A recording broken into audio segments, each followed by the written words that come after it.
Deputy Chief Minister, Delhi, Aam Aadmi Party. Congratulations, Manish Sisodia. Yeah. Fantastic. Thank you very much. Many congratulations. Great. And thank you for joining us, Manish Sisodia. This was big. I mean, again, this is a question that we're all processing. Did you sense it was you were going to win? That's what everybody. But this big? Did you sense that ever? बिल्कुल. मैं जब गांव-गांव में जा रहा था, खासतौर से जो अमृतसर और गुरदासपुर और ये जो बेल्ट्स हैं जहां पिछले बार हम जाते थे तो लोग उस तरह का रिस्पांस नहीं करते थे 2017 में, लेकिन अब जब मैं वहां के गांव-गांव में गया तो लोगों को दिल्ली का काम पता था. उनको ये पता था कि केजरीवाल मॉडल ऑफ गवर्नेंस में ये काम हुए हैं. मैं एक छोटे से गांव में गया. मैं आपको बहुत क्विक एग्जांपल देता हूं जिससे काफी तस्वीर मुझे भी साफ हुई. मैं पंजाब पाकिस्तान बॉर्डर के पास के एक गाँव में गया और मुझे मेरे ही साथियों ने बहुत सारे इश्यूज बताए थे कि यहाँ के ये भी इश्यूज हैं, यहाँ के ये भी इश्यूज हैं और हमें इन पे भी काम करना है जब सरकार बनेगी. तो 400-500 लोगों का एकदम बॉर्डर के पास 3 किलोमीटर पहले गांव में बहुत जमावड़ा था और मैं उम्मीद कर रहा था लोग उन इश्यूज के बारे में मुझसे पूछेंगे इस पे क्या करोगे. लेकिन वहां मुझे लोगों ने कहा साहब हम तो ऐसा है आपको सुनने इसलिए आए हैं कि आपने दिल्ली में एजुकेशन पे अच्छा काम किया है. हमारे यहाँ हमारी यूनिवर्सिटी 70 किलोमीटर दूर है, हमारे पास कॉलेज नहीं है यहाँ पे. हमारे यहाँ कॉलेज खुलवा दोगे क्या? आपने एजुकेशन पे काम किया है. उस दिन मुझको समझ में आया कि actually Kejriwal model of governance गांव-गांव तक पहुंच चुका है और लोग इस बार बदलाव देने का, केजरीवाल जी को मौका देने का मन बना चुके हैं. सो वी एक्सपेक्टेड मतलब may be 5 seats more or less, but yes, we were expecting somewhere like this. Manish Sisodia, again, fantastic congratulations. It's a record and it's really amazing your achievement both in Delhi and Punjab. But I just want to ask you something which last time when in fact Shekhar and I went around and Radhika went around Punjab, we saw the similar thing. Huge AAP support. Everybody you spoke to said AAP, AAP, AAP. And we came up with a 60% chance that you would form the government and you didn't. Something happened between that support and voters coming to the booth. What did you learn from that? What was the reason for that? Because you did have huge support in 2017 also, right? Of course, doctor Roy, हर बार जब भी आप चुनाव लड़ते हैं या किसी उसमें जाते हैं एक्टिविटी में तो हमेशा नया कुछ सीखते हैं. लेकिन 2017 और 2022 में एक सबसे बड़ा डिफरेंस मुझको यही लगा कि 2017 में जब हम गवर्नेंस की बात करते थे, केजरीवाल जी कहते थे हमने ये कर दिया या हम ये कर रहे हैं दिल्ली में, तो वो नया नया था. लोगों ने उसका रिजल्ट देखा नहीं था. लोगों को पता नहीं था कि हो सकता है. उन्होंने बहुत सारी पॉलिटिकल पार्टियों को वही कहते हुए सुना था जो हम वहां जाके कह रहे थे और हम ये कह रहे थे दिल्ली में हम कर रहे हैं, हम शुरुआत कर रहे हैं, हम कर रहे हैं. लेकिन 2022 तक आते आते लोगों ने ये सुन ही लिया और देख भी लिया कि दिल्ली में हो सकता है. उनको लगने लगा कि ये तो पंजाब में भी चाहिए, पंजाब में भी हो सकता है. ये बड़ा डिफरेंस मुझको. Better organisation on the ground now, you know, party workers. बिल्कुल निश्चित रूप से जो 2017 में 2017 very few party workers, there were much less I think.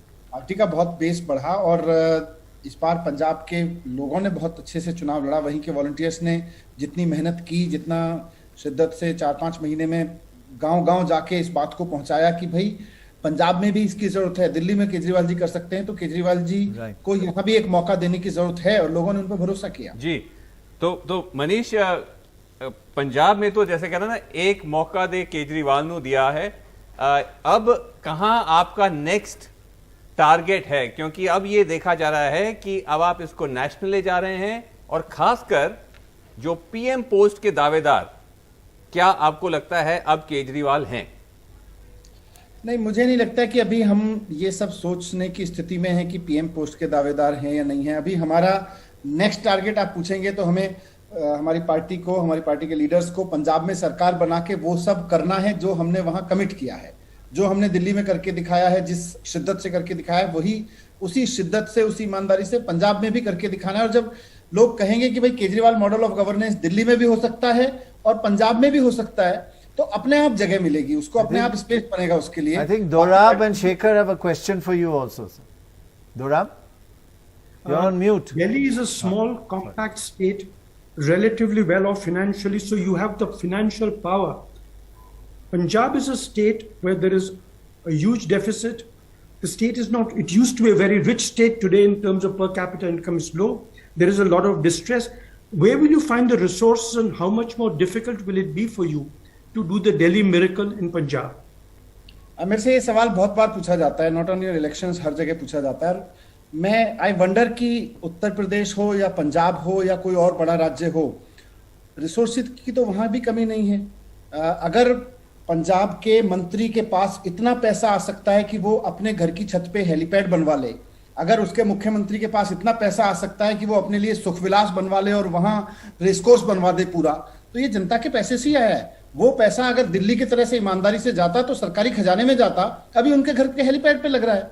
अंतर इतना ही है। मैं बहुत सिंपल भाषा में, सिंपल शब्दों में इस बात को कर रहा हूं, लेकिन सच्चाई यहीं से आती है।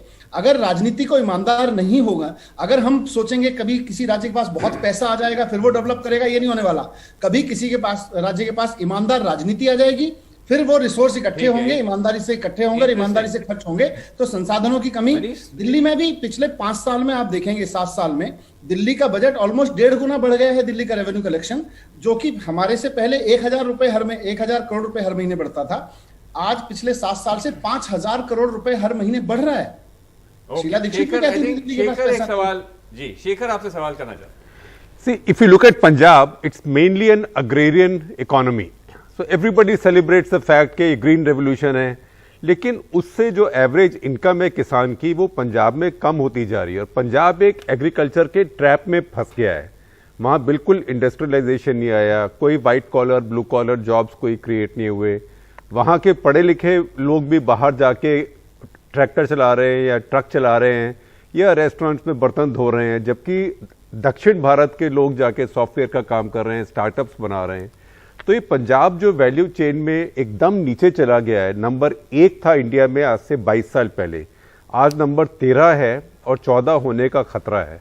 तो इसके लिए आपके पास कोई प्लान है? एजुकेशन तो ठीक है, लेकिन पंजाब को ये अग्रेरियन इकोनॉमी के ट्रैप से कैसे निकालेंगे?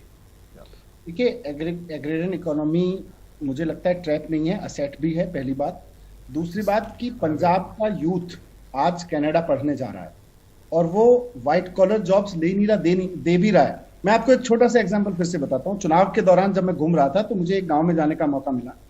वहां पंजाब के ही एक लड़की ने MBA किया और उसके भाई ने थापर कॉलेज से BTech किया, और दोनों भाई बहनों ने मिलकर अपने गांव में एक IT कंपनी बनाई है। आज वो मुंबई या कहिए बेंगलोर या पुणे जैसी कंपनियों की तरह से, जैसे वो विदेशों से काम लेती हैं, आज पंजाब के एक गांव की IT कंपनी भाई बहन द्वारा बनाई गई, वो विदेशों से भी काम ले रही है और देश का काम भी कर रही है। और आज वहां उन्होंने 100 एम्प्लॉय रखे हुए हैं जो अमृतसर जैसे शहर से गांव में व्हाइट कॉलर जॉब करने जाते हैं। हमने अभी गांव की ताकत को यूज नहीं किया, हमने गांव के उसको स्पेस को यूज नहीं किया, वहां हम फेल हुए हैं एज ए नेशन। मुझे लगता है कि हमें IT सिटीज की जगह अब IT पिंड खड़े करने चाहिए।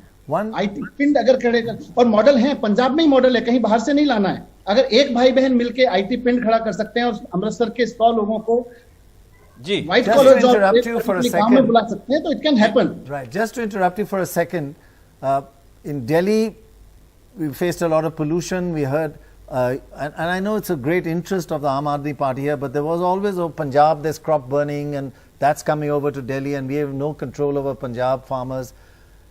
Now you have both states, and is pollution high on your agenda, and do you have any plan to prevent crop burning and reduce pollution in both the places? बिल्कुल है। जो दिल्ली का अपोर्शनमेंट है pollution का, उस पर हम दिल्ली सरकार में काम कर रहे हैं। पंजाब की तरफ से जो अपोर्शनमेंट एक पर्टिकुलर टाइम पे आता है, उस पर पंजाब की सरकार को काम करना चाहिए था, अब आगे करेगी। और बाकी और राज्यों से जो है वो वहाँ की सरकारों को करना पड़ेगा। बट नॉर्थ इंडिया की पॉल्यूशन एक बहुत बड़ी प्रॉब्लम है। हम बार बार कहते रहे हैं कि सबको मिलकर करना पड़ेगा इस पे। Because harvesting is about to start now in Punjab. बिल्कुल, लेकिन उन किसानों को हमें असेट बनाना पड़ेगा। अभी हम उनको लायबिलिटी बना रहे हैं, अभी उनको नहीं मान के चल रहे हैं कि ये तो लायबिलिटी है।